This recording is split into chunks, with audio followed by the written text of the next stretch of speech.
Thank you so much, Brad, and thanks to everybody for being here tonight. Can you all hear me okay? Yes, sir.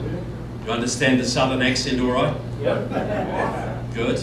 I just want to start with a little story. Any refugees from California here? Yeah, quite a few. Okay, about half the room. Well, you might understand this. I was in Los Angeles a while back, and I love street food, so I go buy some street food from a vendor. And he gives me the change and says, you have an accent. Where are you from? I said, I'm from New Zealand. He said, well, where's that? So to make it really, really simple for him, I said, look, it's down near Australia. He said, where Arnold Schwarzenegger comes from.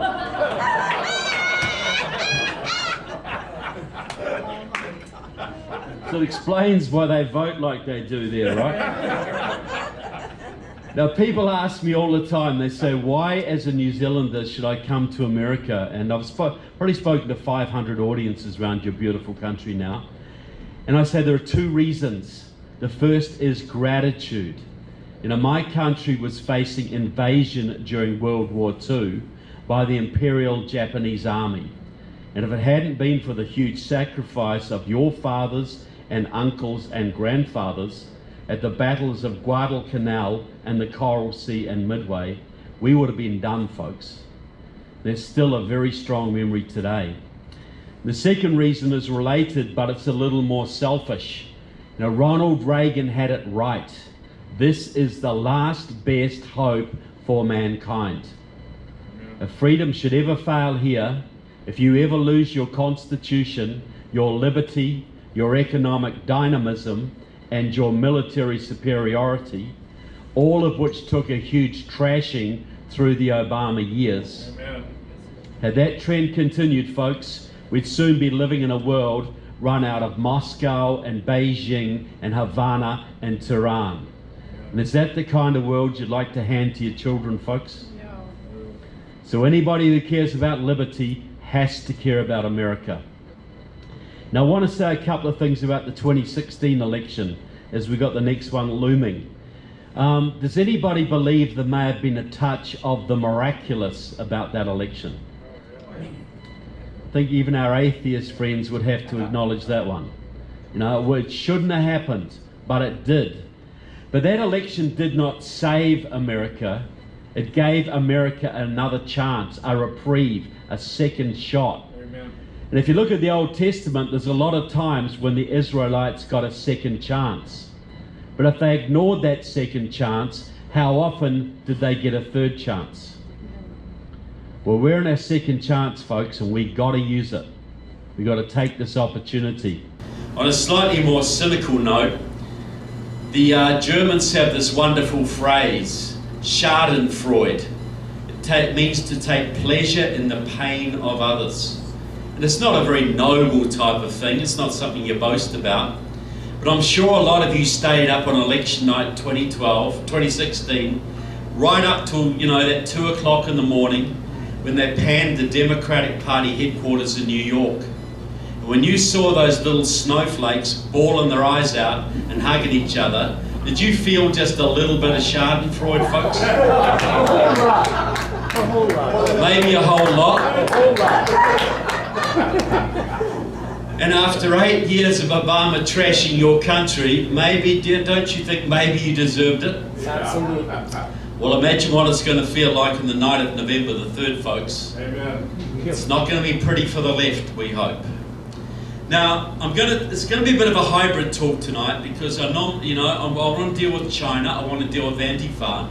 But first of all, I want to deal a little bit about the infiltration of the churches. Because, Andrew Breitbart always used to say, he would say, politics is downstream from culture. The culture of the country shapes your politics. But he could have added that culture is downstream from religion. So if your politics is a mess and your culture is a disaster, what is that telling you about your churches? Amen. Now, for hundreds of years, thousands of years, the standard model in the world, the standard model of government was the divine right of kings. God spoke to the king, and the king told you what to do. And it always happened to be that that God usually agreed with the king. You know, it seemed to go together. Well, in 1776, America decided on a new model. And forget this idea that the American Revolution was fought over tea taxes or whatever. You had 13 colonies in this country, all run by different denominations. And they were people who had fled Europe to escape the state religions of Europe, so they could practice their religion according to their own conscience. And when those pastors, those black-robed regiments, when they saw King George coming for their religious liberty, they said, no way. The black-robed regiments, with the Bible in one hand and the long rifle in the other, stood up and led that revolution, people. Completely led it. There were virtually every commander and precinct, you know, areas all across America. Most of the commanders were pastors. Can you imagine the pastors of today doing that? They wouldn't get out of their coffee shop, most of them. You know, you can't go fighting wearing skinny jeans, can you? It's not, you know. So, but anyway, so that's what happened. But finally, you know, your founding fathers had a new idea. Your rights didn't go. God didn't speak to the king and give the king your rights.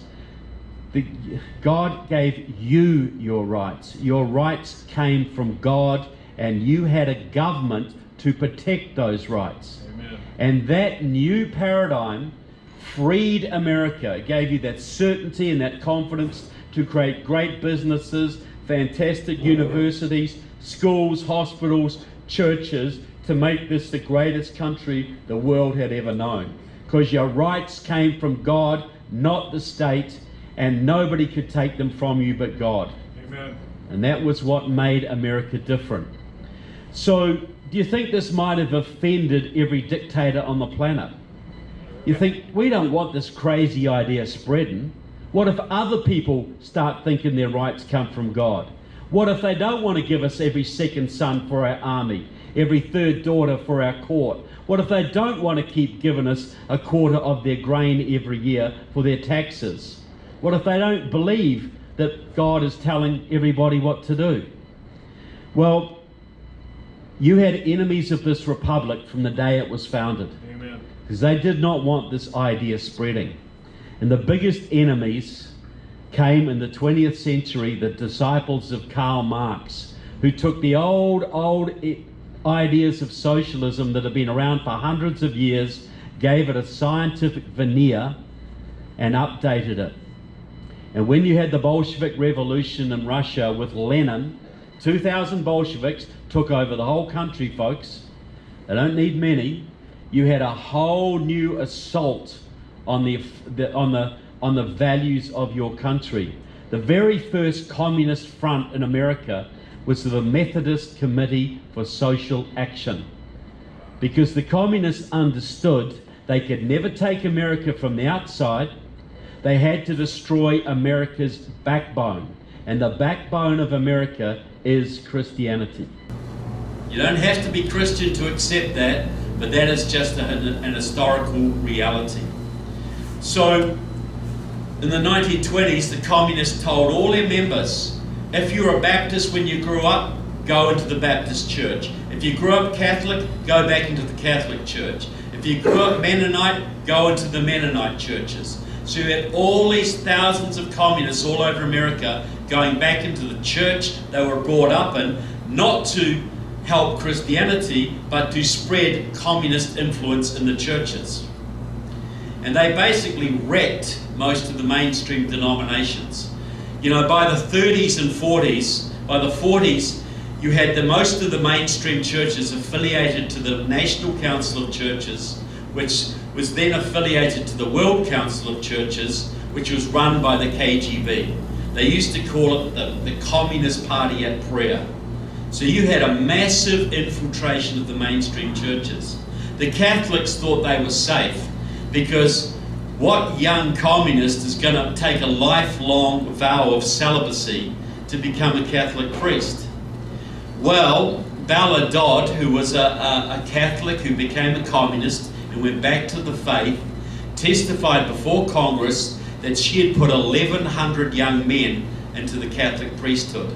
And as many of them were homosexual, they didn't really worry about the vow of celibacy. So you've got a twin problem in the Catholic Church today: Marxism and the pedophile plague that is basically has destroyed the Catholic Church almost. So all this was going on, and the churches were getting more and more left-wing all the time. But the one group that really stood strong and really didn't buy into this garbage, well, it's more two groups really. It was the evangelicals and the Baptists. They were very Bible believing, very traditional, and tended to be very conservative politically. But you think about this: if you are in the radical left and you've got control of Hollywood, you've got control of the Democratic Party, you've got control of the unions, you've got control of the universities and the media, and then these crazy Christians come out every few years and vote for someone like Ronald Reagan or Donald Trump, isn't that going to annoy you a little bit? You know, get set back 20 years. So they have made very, very concerted efforts in the last 10 years to take over the evangelical and Baptist churches. Now, how have they done this? See, the original, communists, they'd go into an Episcopalian church, and they basically preach 90% Marxism with about 10% Christianity, and people left. Well, now they do it much more subtly. It's more like 90% Christianity and 10% Marxism. But you'll know just a little bit of poison ruins the whole recipe, doesn't it? Yep. A little bit of poison destroys the whole thing. So, for instance, there's a few examples of this. One of the main organisations to foster this corruption is a group called the Gospel Coalition, led by a man called Tim Keller. Very widely respected Christian, has a big Presbyterian church in Manhattan. And last time I spoke in California to about 200 people, I get about 10 people coming up to me afterwards saying, "You don't really mean that about Tim Keller, do you? I'm just reading his book. He's a wonderful man." And I don't come here to trash prominent Christians for a joke. No, look, I'm going to go back. Because before I go to Tim Keller, you need to know something else. Who's ever heard of the phrase situation ethics? Okay? Situation ethics. It is, whether you've heard of it or not, it's how most people make their ethical decisions in modern America. So what it was this: in the old days, ethics were basically determined by the Ten Commandments for most people. You might not have lived by them, but that was your reference point. You know, you understood that was the moral paradigm of this country. Well, Joseph Fletcher, one of the leading Protestant theologians of the 20th century in this country, wrote a book in 1966 called Situation Ethics. And his thesis was this: the Old Testament, that is cruel and vicious and old-fashioned. The new morality, the new Christian morality, must be guided by love alone. So you don't reference the Old Testament, you don't reference the Ten Commandments, you make a decision based on love, right? So theoretically this could mean, so your family's starving, you're out of work, so you go and do some shoplifting at the local supermarket. Well, that could theoretically be okay because you did it out of love. You didn't want your family to starve. You know, you have an adulterous affair because you don't really love your wife and you love this other woman, and you know, really this could be morally justified because it was done in a spirit of love. But the problem is, what is love is completely decided by the individual. And we all know how we can fool ourselves into all sorts of moral decisions if we wish to do so. So it basically gave carte blanche to do anything you liked as long as you could justify it in some way by invoking love. Every cowardly pastor in this country who doesn't tell the truth, who doesn't really preach the gospel, who just preaches half the gospel because he doesn't want to drive his flock away, and and half of them are Democrats, you don't want to upset them. Every cowardly pastor who takes that course is referencing situation ethics. He's abandoning the moral standard that we were given. And he's adopting his own moral standard and becomes the arbiter of what is right and what is wrong. And you can see what a slippery slope that could be. And this came just at the time where that Marxist Dr. Spock was telling every American parent, don't spank your kids, don't discipline them, be their friend. And the Marxists from the Frankfurt School and Columbia University were talking about make love, not war, drop out, the whole counterculture sexual revolution of the 60s.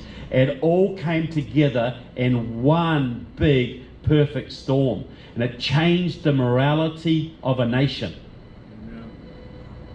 And not for the better, I would venture to say. Well, Joseph Fletcher, you look into his life.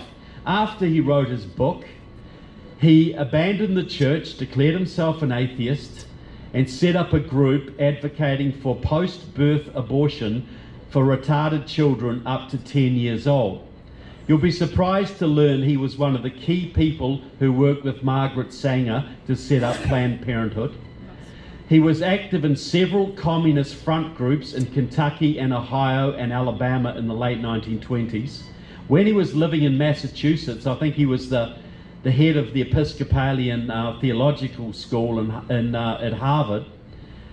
He was actively involved with the Communist Party, several Stalinist World Front groups, and identified as a Communist Party member under oath.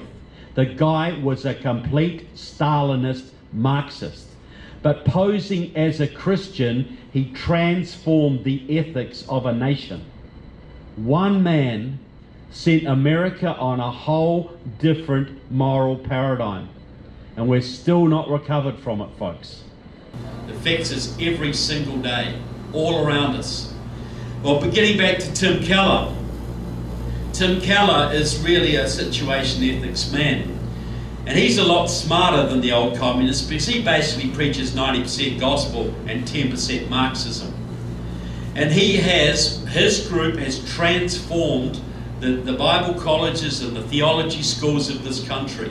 The Bible colleges of this country are where the universities were 20 years ago. They're halfway to Marxism, some of them are 80% the way to Marxism. It's all about social justice now. It's all about critical race theory. You'll go to a lot of churches, you'll never hear about sin or hell or any of that old stuff. You will hear a lot about fighting racism, welcoming illegal immigrants and refugees. You will hear a lot about ending global warming, ending racism, all this kind of stuff, critical race theory. They are completely transforming the religious basis of this country. And whether you care about religion or not, that's going to transform your society and your politics. This is going to move this country so far left, you will never recover. Never.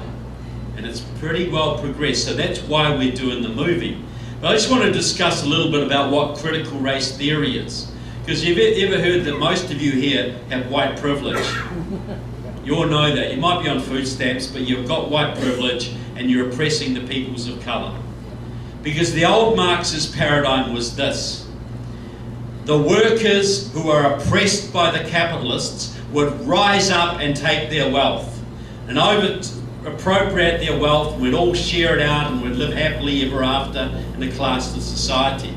Well, that does not work in a country like America, because you can start out dirt poor and end up pretty rich. You can start out pretty rich and end up dirt poor too, which is how it should be. Well, but race is always with you. So what if you're a communist and you want to destroy and divide this country? Are you going to put all your time into promoting class hatred, or are you going to go for race? What would you do? Race is more sensible, right? Well, the founder of what they call, the modern paradigm is this, critical race theory. If you're white, you have white privilege. You are part of the white Christian capitalist patriarchy, and you are oppressing the peoples of colour. You are racist whether you know it or not. You cannot avoid it, you're a racist. The only way to end racism is to overthrow the white Christian capitalist patriarchy. And this is Black Lives Matter to a T, folks. It is a pro-Chinese communist group we're talking here. They're not out about racial reconciliation. They're out here about destroying your country. And so the father of critical race theory was a man called James Cone, Reverend James Cone, another Harvard guy, a black guy, and he came up with this whole theory. In 1982, he went to Cuba to work with several Soviet front religious groups, because the Soviets and Cubans had a lot of religious groups that they used to infiltrate Latin America and this country. And the man he took with him on that little adventure was a man called Jeremiah Wright. Anybody ever heard of Jeremiah Wright? Obama's pastor.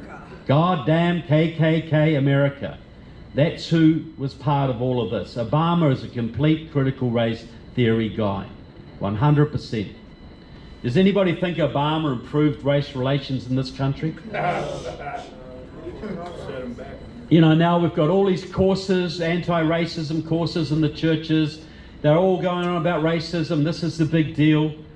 People, there's this very simple way to end racism. It's do unto others as you would have done unto you. End of story. Amen. Very simple. But I'll give you one example, two examples how this works. In our movie, we've got a little clip from 2015, and it's a evangelical class for conference for teenagers in the Midwest. And because it's the Midwest, most of these young kids are white, and their keynote speaker is a young black woman pastor from St. Louis, Missouri, Michelle Higgins. And she gets up and she tells them in no uncertain terms that the thing God wants them to do more than anything else is to end white privilege. And she goes on and on and on about this. And at the end of it, these kids are just thinking, wow, you know, this is the 11th commandment that got missed off somehow. I'm going to go out there and I'm just going to end white privilege. I'm not going to go to Nigeria on a mission. I'm going to stay here in America and end white privilege. Well, they didn't tell these kids that Michelle Higgins was a member of the Organization for Black Struggle, a front for the pro-Chinese Communist Party group, Liberation Road, the people who burnt Ferguson, Missouri to the ground. They were being taught complete Marxism, 100% Marxism, thinking it's Christianity. Another example. There's a friend of mine who was at Southeastern Baptist tells me about this. His friend experienced this. There's a little church in North Carolina, a mixed church, a lot of black parishioners, a lot of white parishioners, and they got a new pastor from Southeastern, and he was all fired up with critical race theory, and he noticed that there were two families in the church with the same surname, one black family, one white family. So logically, the white family must have once enslaved the black family, right? How could you draw any other conclusion? So he demanded that the white family apologize to the black family for their sin of racism. And the white family says, well, we've never held slaves. And anyway, we're Christian and we believe in personal sin, not the sins of somebody 100 years ago. Take a hike, pastor. And the pastor insisted, and he kept at it, and that church no longer exists. This is the consequence of critical race theory, the social justice, all the garbage that is now in churches all over America. All over America, and you've got thousands of people every year who decide they want to become Christians. They go to a church, they get told all about critical race theory, all about social justice, and they think this is Christianity. They have no other reference, none at all. So if we don't address that problem, we lose this country eventually. Because we lose the religious backbone of this country, we lose everything that's good about this country. And that's just a matter of time. Now, I want to talk a little bit about the composition of your Congress. And I'm going to give you both barrels tonight, folks. I'm a bit fired up tonight. Now, has anybody in this room ever had to undergo an FBI background check or security clearance for a government position? Okay, so 4 or 5 people. Okay. Is it true those background checks are pretty darn rigorous? Yes. They go through your family background, overseas travel, criminal convictions. They go and interview your pastor, they interview your friends. That's all true, isn't it? That's what they do. Not my pastor, but my neighbors. Okay, your neighbours. So they really check you out. Yeah. And I'm assuming you passed, sir. I mean, I'm assuming you passed. I did. Good. Despite my neighbor. Yeah, despite your neighbours, yeah. Well, congratulations. Because one traitor can cost you a war, folks. You know, you imagine had Benedict Arnold been successful during the revolution, how different your history may have been. But what if you're a young Marxist radical who hangs around with the local Communist Party?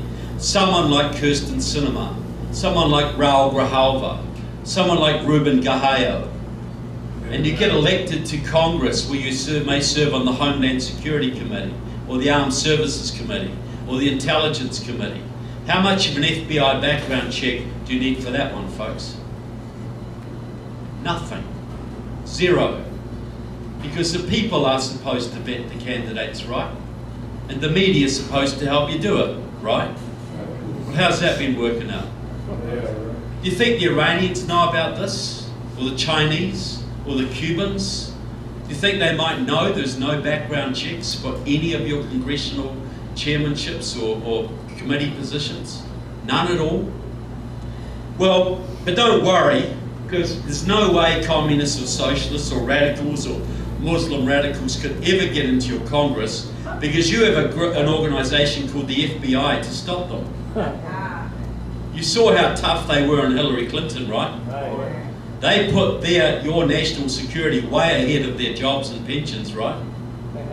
No. Do you think they're going to go after the person who may be the president, who could shut them down, get them fired? So think about it. The FBI and the Justice Department are overseen by the Judiciary Committee, most powerful committee in your Congress. Now, who remembers John Conyers from Michigan? He was in Congress 140, 160 years approximately. One of the most treasonous congressmen ever served. For 40 years he headed the Judiciary Committee. He was the man who abolished the House Un-American Activities Committee. He was the man who defended the Muslim Brotherhood in your Congress when some of your I've got it in my movie saying this. No, we shouldn't go after the Muslim Brotherhood. These are the people who founded Al-Qaeda, ISIS and Hamas. No, because they're a peaceful social service agency now. We should work with them, not against them. John Conyers had a 50-year history with the Communist Party USA, 40-year history with Democratic Socialists of America, 30 years with the Workers' World Party, which supports North Korea and Cuba and Iran, and as I said, a big Muslim Brotherhood supporter.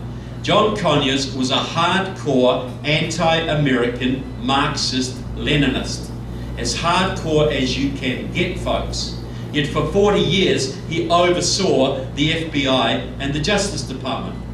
Also on the Judiciary Committee until recently was a woman called Judy Chu from California, a long-time supporter of the Communist Workers' Party, a pro-Chinese group. And you should see Judy Chu. You look her up on C-SPAN. Whenever the FBI had the temerity to arrest one of the more than 25,000 Chinese spies currently working in this country, Judy Chu would go, "You are racists. The FBI is a racist organization."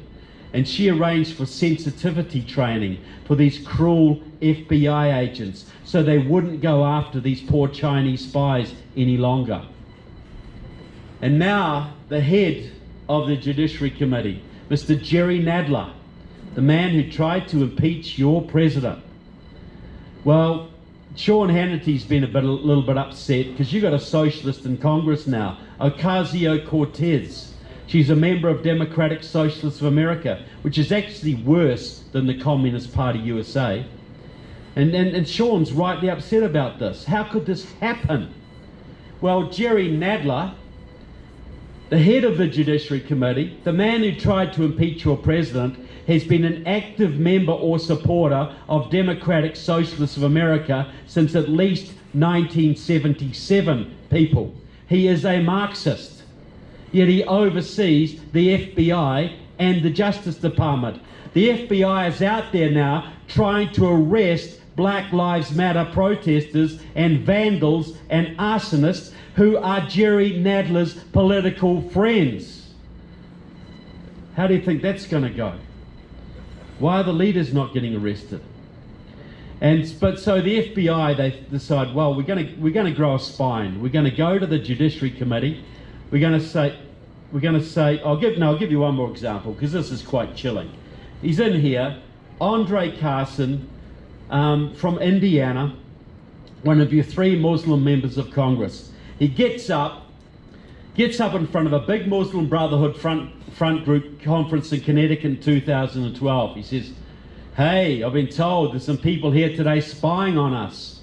People undercover, checking us out, because these people think we are here plotting to destroy this country.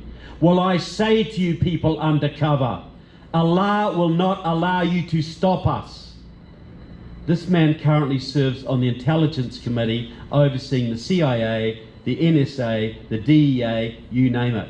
There's at least 100 members of your House, including 3 from this state, and 25 members of the US Senate, including 1 from this state, who couldn't pass a background check to drive a school bus.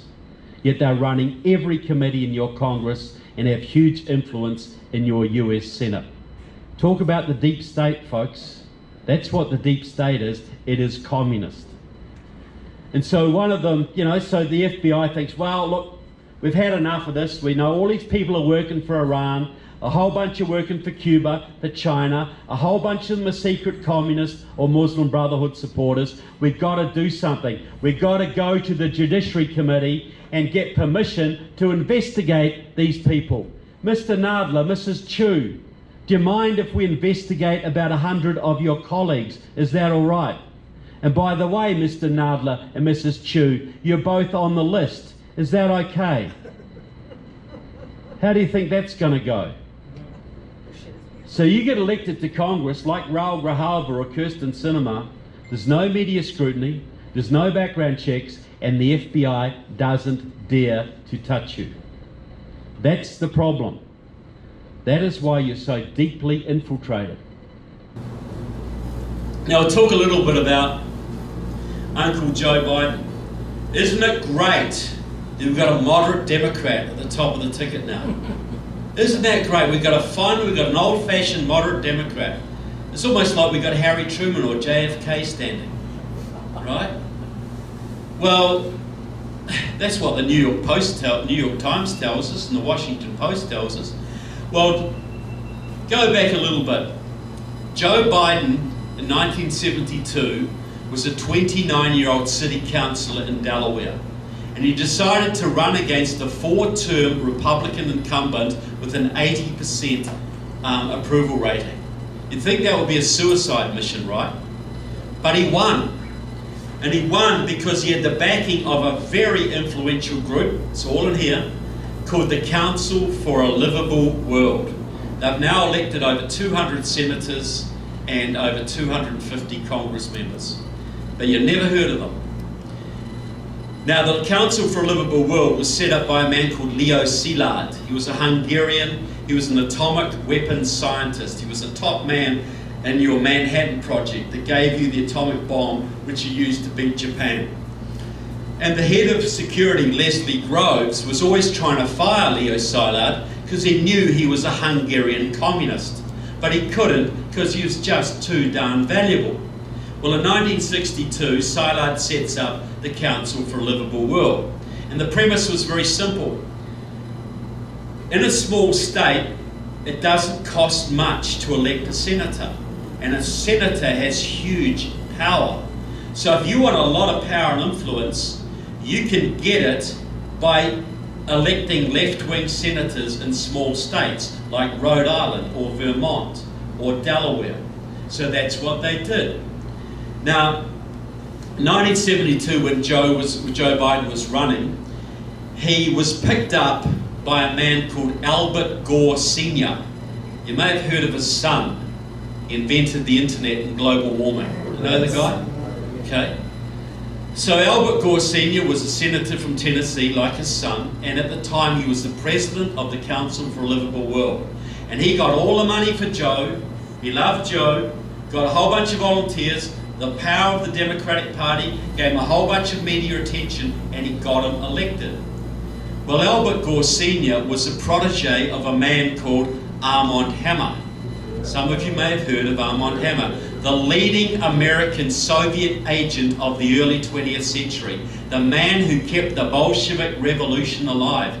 Joe Biden owes his job to two Marxist KGB agents. Because, Leo Szilard was also revealed to have been a KGB officer as well.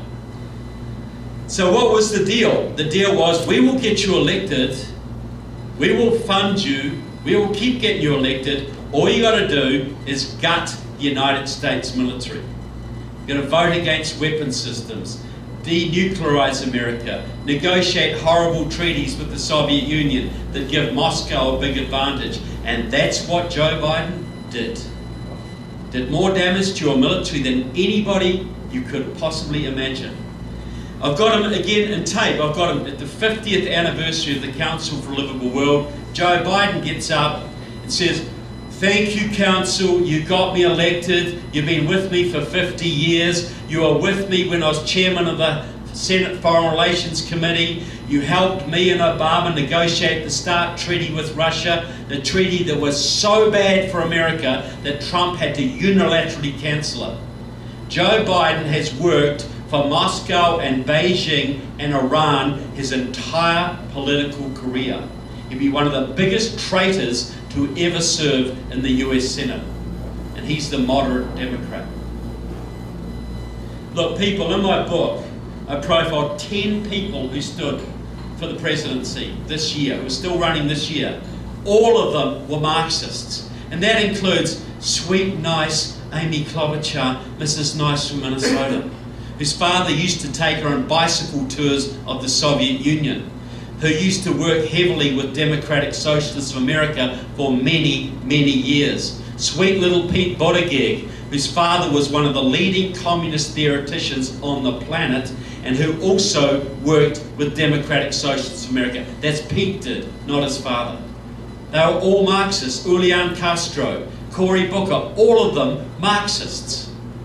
Now let's talk a little bit about Auntie Kamala, because according to the Washington Post, she is a moderate Democrat, even though her voting record is to the left of both Hillary Clinton, both Elizabeth Warren and Bernie Sanders.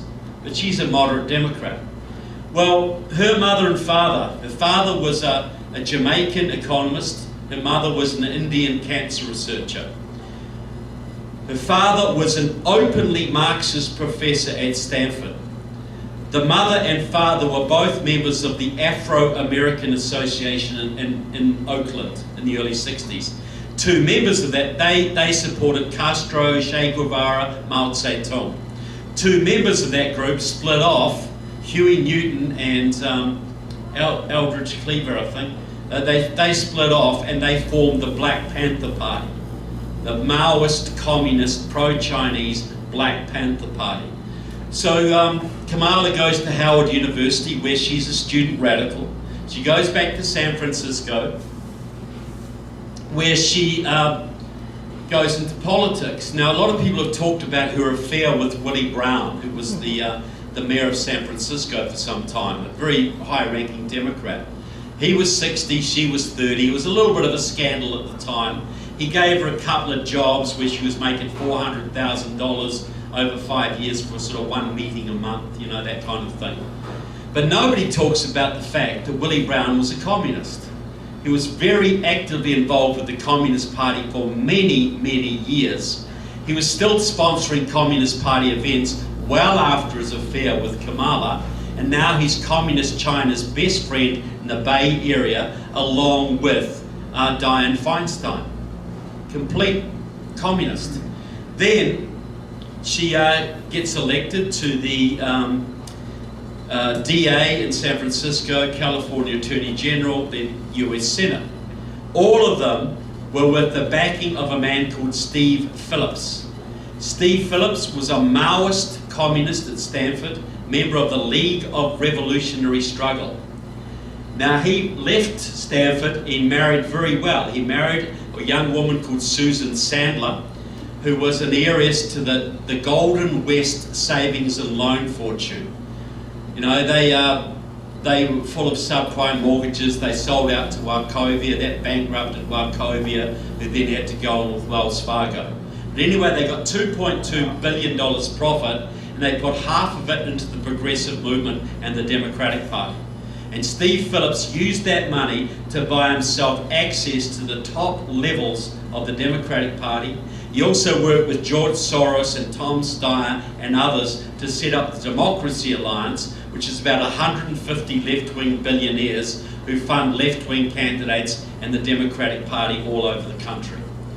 But anyway, in 2008, Steve Phillips got about $10 million together and did big voter registration drives in about 15 southern states, mainly states with big Latino and black populations. And that voter registration drive is what got his very good friend Barack Obama ahead of Hillary Clinton. Steve Phillips knows the Harris family very well. Kamala Harris's sister Maya was a student radical with Steve Phillips at Stanford. He got her elected to the Attorney General, he got to the DA, got her elected to Attorney General, got her elected to California Senate, and now he's trying to get her elected to the US, to the Vice Presidency. And by the way, her husband Doug Emhoff as well is well known that his law firm deals almost exclusively with the Chinese Communist Party. Kamala Harris, like Donald Trump said recently, he said, if Joe Biden is elected, he will sell this country to China. Well, Joe Biden couldn't have picked a better running mate to help him do that. She is completely in the communist Chinese camp, 100%. Now, so, you know, Donald Trump Jr. said last year, he said the next election will be communism versus freedom.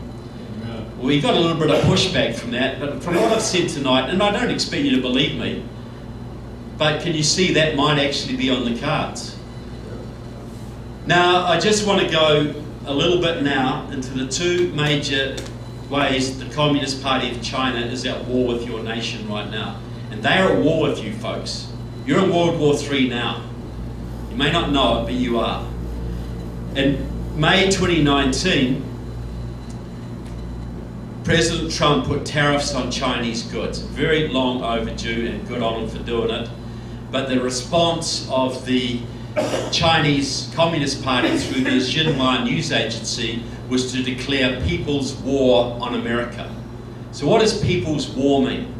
People's war is every form of warfare short of direct military confrontation. It means flooding your enemy with counterfeit money, counterfeit money. It means espionage, spying, stealing technology. It means flooding America with fentanyl to kill your children. All of these things are Chinese people's war, but it also means biological warfare, and it also means rioting. So we started to hear about the Wuhan virus in January, maybe a little bit before that, and we know it was almost certainly genetically engineered, and I thought initially it was probably an accidental release. Well, I don't think so now, because we know it was deliberately spread. There's no question about that, because every January in Wuhan they have a big week-long Chinese New Year celebration. It's like Mardi Gras, it's just a big party. And this year the Chinese Communist Party was asked by Wuhan authorities, do we continue the celebrations this year? We don't want to spread the disease. The Communist Party said, have the party. So You know, people came from Arizona, they came from Canada, they came from Britain, Hong Kong, from all over the world to party up in Wuhan for a whole week. Then they went back to where they came from, and voila, COVID's everywhere. Everywhere. So, on April 2nd, the Chinese Communist Party International Department issued a letter signed by 230 world communist parties, including Communist Party USA. And there were 4 messages in this letter. These letters are how the Communist Party of China spreads its line around the world. This is every party supposed to echo the same talking points. So it looks like it's a mass thing. There were 4 points. The first one was, you can't blame China for the virus. If you do, you're a racist. Second one, China's our friend. China's leading the world in combating the virus. We should be so grateful. The third point, China can do this because it has a wonderful socialised healthcare system. Look at the mess they're making in America. Fourth point, blame Trump, and blame Trump a whole bunch more. Have you heard any of these points? Look, Tucker Carlson had Brian Dean Wright on his show not long ago, former CIA officer and a Democrat. He said, Tucker, I'm embarrassed. My party is following the Chinese line over COVID. They're calling for shutdown, shutdown, shutdown. And Tucker said, why? Well, some of them are useful idiots, he said, but I've got to believe many of them are paid Chinese agents, like Dianne Feinstein possibly, like Adam Schiff almost certainly, like Judy Chu almost certainly.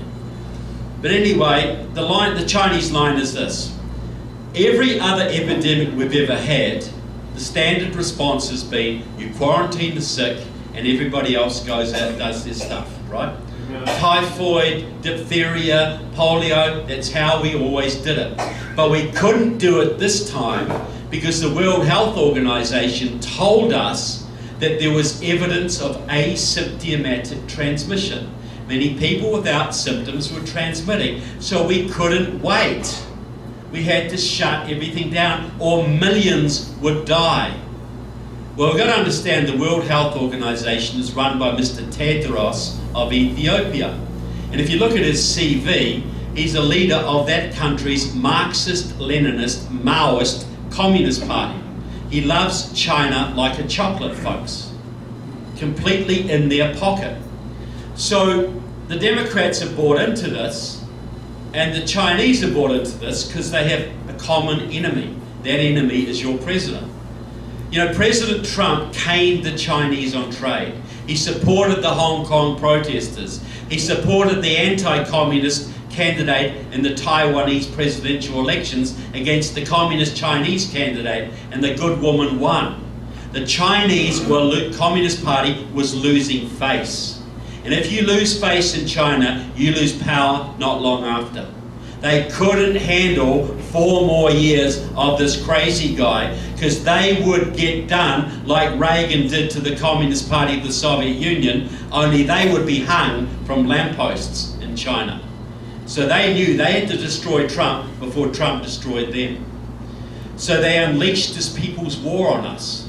But the reason is this, the Democrats love it, shutting everything down, because the worse the economy gets, the better their chances are.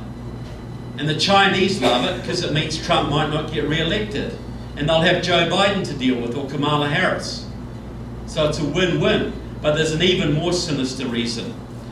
President Obama did more damage to the US military than any army could hope to achieve. He gutted weapons systems, horrible rules of engagement in Afghanistan and Iraq, transgender policy to lower morale, pushing women in combat, all this kind of stuff. All of it. Appointing political generals, firing the good generals. You know, he was reducing some of your military down to World War II, even World War I levels. The Chinese were building 60 ships a year under Obama, you were building 9. You know, the Soviets have 6,000 to 20,000 nukes. America hasn't built a new one since 1992, and the shelf life is 20 years. When Trump got into power, he understood that this country was facing war, and you might not win it. So he got rid of, he started rebuilding the military, upping the budget, getting rid of the horrible rules of engagement, all of the good stuff. But you can only do that on the back of a strong economy. What do you do when your economy's in the toilet? And already 31 Democrats, led by the pro-Chinese communist Barbara Lee from the Bay Area and the pro-Latin American terrorist Mark Pocan from Wisconsin, have written a letter to the Armed Services Committee demanding huge defence budget cuts in the next budget go-round. If they are successful, people, Russia and China and Iran rule this planet. This is a military operation against President Trump and the US military budget. That's what it's all about. This is survival of your country at stake, folks. And Democrats all over this country are trying to get you shut down, destroy your country, because they just hate Trump so much. They'll sell their own kids into slavery and destruction to destroy this president. So we're just starting to recover from that, and we get hit with 5 weeks of riots. You know, week after week of riots. So this is all because George Floyd got killed in Minneapolis, right? No. This was planned since 2016. This was always going to happen in election year. They were just waiting for a trigger. They knew somewhere some black guy was going to get killed by cops sometime this year. About 1,000 people get killed by police every year. That must mean probably 150 to 200 black people. You know you're going to get a case. They were primed, ready to go. And this was all sparked by a group called Freedom Road Socialist Organisation in Minneapolis, a pro-Chinese Communist Party. They've got a branch in Tucson, Salt Lake City, Tampa, Tallahassee, Miami, Dallas, Houston, and they spread those riots all over the country. Completely a Chinese communist operation. And it was always meant to be violent. I've just released a video. I found a podcast by the woman who sparked this. Her name is Jess Sundin. And she organised all the riots in Minneapolis. And she talks openly. You cannot believe the joy we felt when Precinct 3 was burnt to the ground.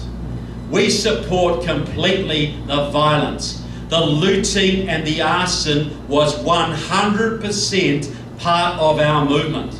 These are her words, folks. This was not peaceful protest hijacked by Antifa. This was always intended to be violent.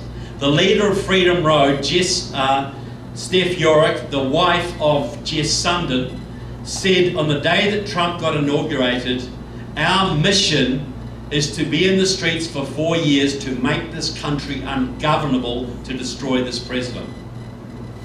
And the people, if it wasn't Freedom Road, the other people who were burning your country was another pro-Chinese communist group called Liberation Road. They are the people who gave you Black Lives Matter and the people who burned Ferguson, Missouri to the ground in 2014. Especially the black businesses, because you can't have prosperous black people, because that would destroy the narrative of oppression.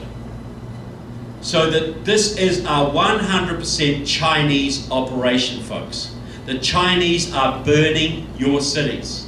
The Chinese are also working on mass voter registration drives in Virginia, which they've flipped, in North Carolina, which they're on the way to flipping, in Florida, which they're not far away from doing, and Arizona, which is why you have Kyrsten Sinema in the position she is, and could very well have Mark, what's his name, as your senator in a few weeks' time. Mark Kelly, the former astronaut, yeah. So they are working, the Chinese are working in your elections, they're burning your cities, and they're wrecking your economy. And they're killing your kids with fentanyl. But the good news is this, you can buy cheap toasters at Walmart. Okay? You've been sold out by Kissinger and all his friends and all these big businessmen in this country who are making mega bucks off trading with China. They've gutted your industry. They've bought up your politicians. They've taken your jobs. They're poisoning your kids. They're burning your cities. They've built a military as big and almost as getting to be as big as yours. Also, you can buy cheap toasters at Walmart. What a deal. And President Trump, when he gets re-elected, he has got a plan to do to the Communist Party of China, which is only 800 families, people, to do to them what Reagan did to the Communist Party of the Soviet Union. And you imagine what a liberated China would do for this world? What a boon a real free China could be for this world? All that energy, all that culture, all that enterprise in the service of good rather than evil. That's one reason we've got to elect Trump, folks, because he will do that. He will transform this planet, and he wants to do it. But we've got to give him that mandate. So we've got all this going on, folks, and I've painted a pretty bleak picture here. You know, I always hate it when somebody walks out now because I think, what are they going to do, you know? Yeah. But yeah, well, that'd be pretty mild. But look, if I thought there's no hope for this amazing country, I'd be back in my beautiful New Zealand right now, building bunkers and stocking up on baked beans. But I think there's huge hope for this country. You know, President Trump gets re-elected, folks. 4 more years of taxes coming down, the border wall gets built, 4 more years of deregulation, you're already energy independent, which is absolutely huge. The military gets built up. People, you think, did anybody notice the difference between the Obama economy and the Trump economy? A little bit? A little bit. Okay. Well, when Trump got elected, the checkbooks came open. Because not a lot of people were going to build big businesses under Obama. And you saw a big increase in employment, a big increase in manufacturing, everything was going in the right direction. Well, right now a lot of business people are sitting on their checkbooks again. They think, what if Joe Biden gets elected? What if we get a Green New Deal? What if we get all this stuff, you know? Am I really going to put $100,000 down on a new piece of machinery or $1 billion into a new factory? Well, President Trump gets re-elected, folks. You're going to see investment come into this country like you have never seen. You're going to see the checkbooks come open, not just from here, but overseas. Now you think of the American worker. The American worker is going to be sitting there with job offers all around, with a border wall sealed so they're not competing with cheap illegal labour. The American worker is going to be on a pig's back. You're going to see wages and salaries go through the roof. You're going to see a general increase in prosperity like you've never seen before. The taxes are going to keep coming down. All of the good things are going to happen. Look, people, we can do things in the next term of office. I'm sure we could push President Trump to do great things. What about abolishing the Department of Education, for instance? Okay? So you can educate your children in Arizona values, not Washington, D.C. socialist values. You know, President Trump's already taken this country out of 2 United Nations bodies. Well, let's push President Trump to take America out of the UN, period, folks. Yeah. Wouldn't that be a boon for this country? All of these things that conservatives have been fighting for years are now within your grasp. You know, I understand. You know, President Trump has put more conservative justices into the courts of this nation than any other president by a country mile. Well, now he's got an opportunity, folks, because for 60 years, the left have controlled the Supreme Court and they've put these horrible decisions in. They call them precedent. They pile another one on top of that. Now, 60% of what your federal government does is completely unconstitutional. Well, now, thanks to you and Trump, you have a 5-4 majority. And I know that Roberts is a horrible flake, but now, thanks to the good graces of Ruth Bader Ginsburg, you have an opportunity for a 6-3 majority, folks. What is that going to do for your religious liberties, your Second Amendment rights, your business regulations, your education policies? All the things conservatives and Christians have been fighting for decades are now on the table. And do you think Trump wants to stick it to the left a little bit? Oh, yeah. You think he wants to leave a great legacy to this country? To be regarded as the greatest president for freedom since George Washington? He's got a little bit of an ego, folks. Well, I'm okay with that if he's doing the right stuff. Let's just encourage him, people. You imagine Trump with the House back, the Senate with an increased majority, so he doesn't have to put up with Susan Collins and Lisa Murkowski, and a very, very friendly Supreme Court. He would be unleashed, people. You would see things coming out of the White House and out of Congress and the Senate like we could only dream of. Think I'm exaggerating, folks? Nope. It's all there for the taking, people. Everything we've worked for, it's finally there for the taking. So we got a big choice. We can blow this God-given opportunity and regret it for the rest of our lives, or we can seize it with both hands. Yeah. I can't promise you what's going to happen in this election, folks, but I can promise you two things. If you give it everything that's within you for your God, your country, and your children, you put everything you can into winning this race, two things may happen. One, we may give it everything we've got, and maybe we still lose. But at least you will earn your right to look your children in the eye and say, I did everything I possibly could for you. Amen. What is that worth to you, folks? And if you win, and you absolutely can win this, that 2016 election convinced me that God is not finished with this country yet, folks. Amen. You win this one, you'll spark an economic boom like you've never seen before. You'll spark a liberty boom, not just in this country, but all over the world.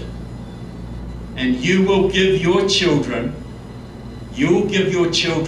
the opportunity to live in not just the amazing country that you inherited, but one even greater. Is that worth fighting for? Amen.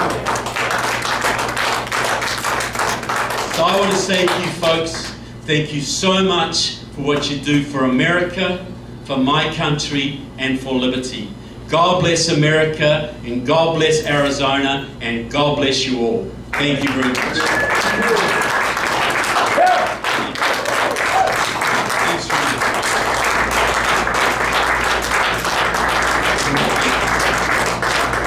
Is there any time for questions, Brad? Have I gone into No, do we have some questions? Anybody want to? Just take two or three. I know some people have got to go. Have a seat. We'll do 2 or 3 Take questions. This is Chris's son was listed on the Communist Party on their website. Yeah, they He came from uncovered me. it. Yeah, they came from me. Found it in the LA Public Library archives. So anybody who questions it is right there. It's right there, and I put it out many times, and even conservatives won't pick it up and use it. But Christensen and Kirstensen, they were still supporting it in this election cycle, last election cycle. They got her elected. Communist Party USA, same people who elected Raul Grijalva and the guy who was in Ed Pastor, Ruben Gallegos, same people elected, you know. They're all communists. Yeah. The gentleman over the back. The lineage of Black Lives Matter, you mentioned just briefly, and I was curious about that. So, do you have any more information? Okay, well, it's founded by, what we're told is founded by Opal Tometi, Alicia Garza, and Patrice Kaluas. And these are 3 black chicks who are sort of sitting around and are just horrified that, you know, Trayvon Martin had been killed in Florida, and they're just, you know, the policemen are obviously going out hunting black kids for sport. So they just set up this, they just dreamed up this hashtag, and it just sort of went viral, right? And just became a movement, and it just was so surprising to them. These 3 women were complete Marxists.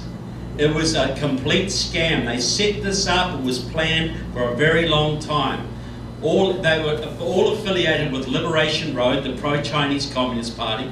They have heavy connections to Palestinian terrorists. They have connections directly to the Communist Party of China, and even to an organisation set up by former East German communists. You know, the Berlin Wall people?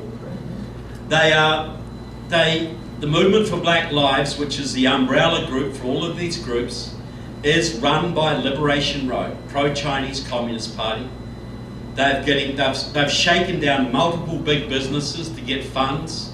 They're extorting people. They've got their stuff into schools. They've got Republicans taking a knee to them. But it is a communist Chinese operation. We were just talking that the day after something like this happens, like Trayvon, Obama got on TV and said, today we're all Trayvon. Before the facts are known, George Floyd, same thing. Before the facts are known, the narrative is everywhere. Look, because they network. It's all primed, ready to go. If it hadn't been Trayvon Martin, it would have been Fred Smith in Georgia the next week or whoever. They just wait for the spark. And if they can't, look, the latest George Floyd thing, they tried to start it with the jogging case in Atlanta, you know, the jogger in Atlanta, who wasn't a jogger, he was a burglar, but never mind. They tried to start it when a young woman was killed by the police in Kentucky, you know, which they just rioted about that when the cops were acquitted just the other night. It was all planned for election year.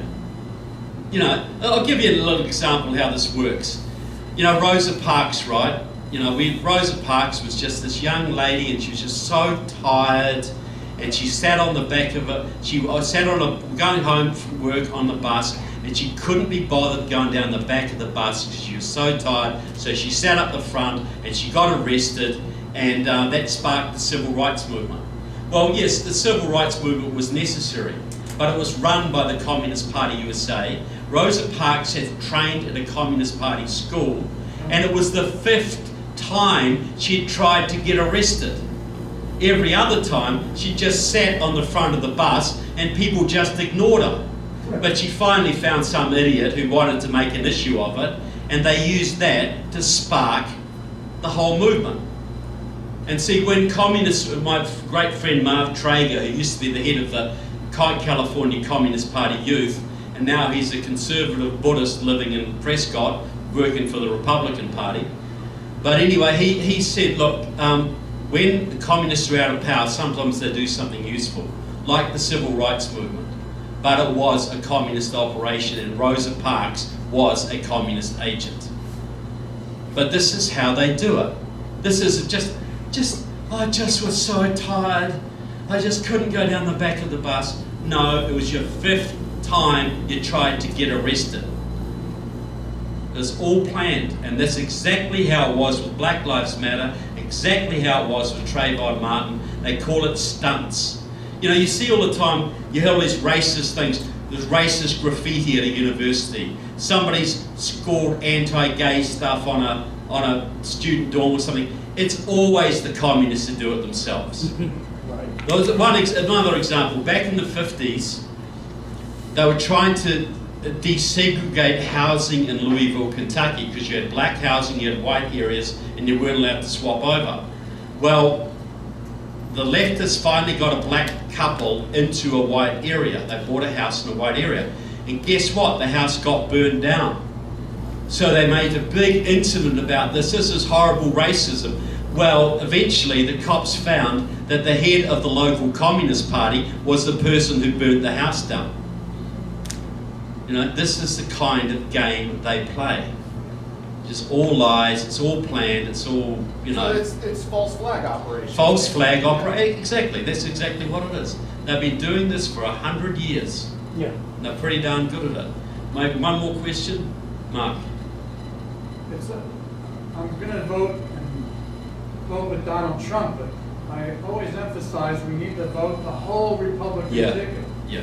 For everybody on the ticket, on the Republican ticket. Yeah. Though you may not like them, it's better than voting for any Democrat.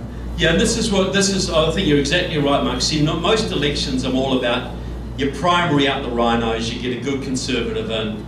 Well, this is one election, I would vote for Donald Duck if they had an R after their name. Because this is a referendum on Trump, on Trump's agenda.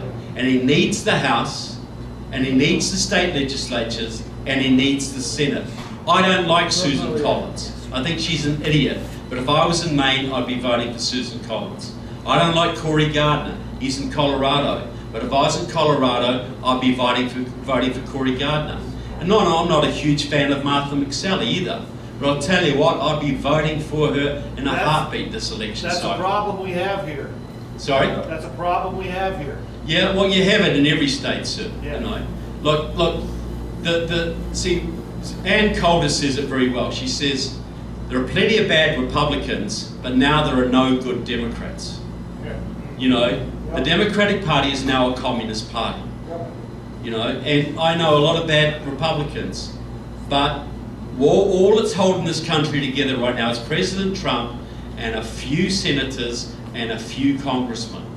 But they need all the other losers with them to actually have the numbers to get the stuff through. The lesser of two evils. The lesser of two evils. But you know, look, people say that's not a principled stand. To me, the highest principle is the preservation of the republic. Now, what does that take right now? Nothing is more important than that right now. One more question, sir. Yeah. When they make committee assignments, they go by numbers, not how good they Republicans and Democrats. Well, that's right. We need the chairmanship of those committees. We've had a taste of the Yeah. chairman in the House. Look, when Reagan got into power, most of the Republican Party hated Reagan. Reagan was banned in 1976 from Ohio by the Ohio Republican Party because they thought he was this crazy white right-wing extremist. They hold Reagan dinners all the time now, but at the time they thought he was an idiot. But once he got in and he started to have a few wins, the go-alongs to get-alongs went along with him. You know, and they had plenty of idiots in the Republican Party back then, but look what Reagan could achieve. Well, you know, not all the Republican Party are great, but they got a great leader right now, and they got some good senators, and you know, we can set this up for a long time. You know, imagine say in 2032 you have Charlie Kirk and Candace Owens standing on the ticket. You know, maybe Donald Trump Jr. in 2038. Who knows? But we got to get through this crisis to set it up for the future. But God is on our side, folks. I don't think God helped us elect Donald Trump for a joke. I think He gave it to us as another shot to save this country, and if we seize it by both hands, I think this country will be blessed for a very long time into the future. That's what motivates me. So please come and see me at the table. Real honour to talk to you folks. Went on a bit long tonight. I love the sound of my own voice, but I just hope you found something interesting in it. So thank you.